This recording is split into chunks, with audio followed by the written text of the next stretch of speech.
Hey everyone, I wanted to just kind of create a video where I kind of just sort of highlight three things that I think are important in understanding class. And the first one is that, I'm a really easy grader. So I know sometimes students can be really nervous about taking an 8-week class. It goes by really fast. And at times it seems like there's a lot of work.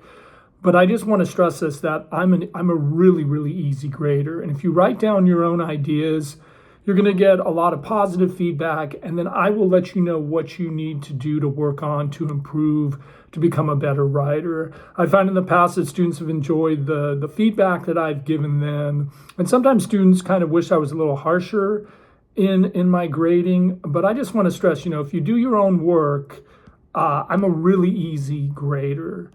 The second thing I want to just let you know is that I do have a learning disability, that I am dyslexic. And so sometimes with an online class, that I might make a couple of errors myself that I just am not able to catch, or, they just kind of are small errors that I need to do a better job proofreading. So if you notice any of these errors in my feedback, I sometimes think it's just because of my learning disability. And if you ever find any proofreading errors, you can always just let me know, and I do give extra credit for students who kind of catch some of proofreading errors. And I kind of attribute that to having a learning disability. And then the last thing I just want to stress is that as we move forward in education, especially in the last couple of years, AI has been a really big problem. And I just tell students, hey, don't use AI. Do not use Grammarly. Just have those mistakes, right? If you're making a couple of grammar errors, it's just important to recognize, hey, maybe I have some grammar errors that need to be worked on, and I can point it out, and then I can help you to fix those errors.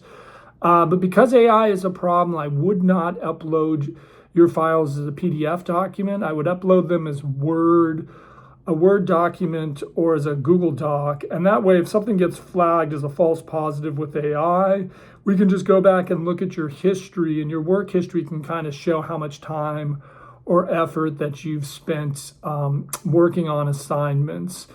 And just be careful that while I am an easy grader, that what happens is that when students start using AI, maybe they use AI on some of the reading quizzes, that if it becomes a consistent problem, I might end up making a couple of those reading quizzes worth 100 points, just to put a more emphasis on those quizzes. Just because what I found with my reading quizzes is you can't really use AI to get the responses back, and they get flagged as AI. And so if everyone is just using AI on the reading quizzes, I'll just end up making them, sometimes I do make them 100 points. But I just want to stress those three things, right? I'm a really easy grader. Our class is going to be a lot of fun.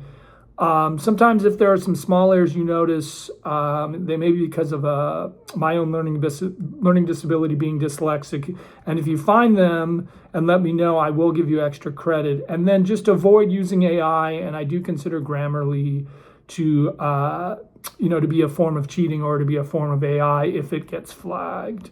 Let me know if you have any questions. I'm looking forward to our class, and it's going to be lots of fun.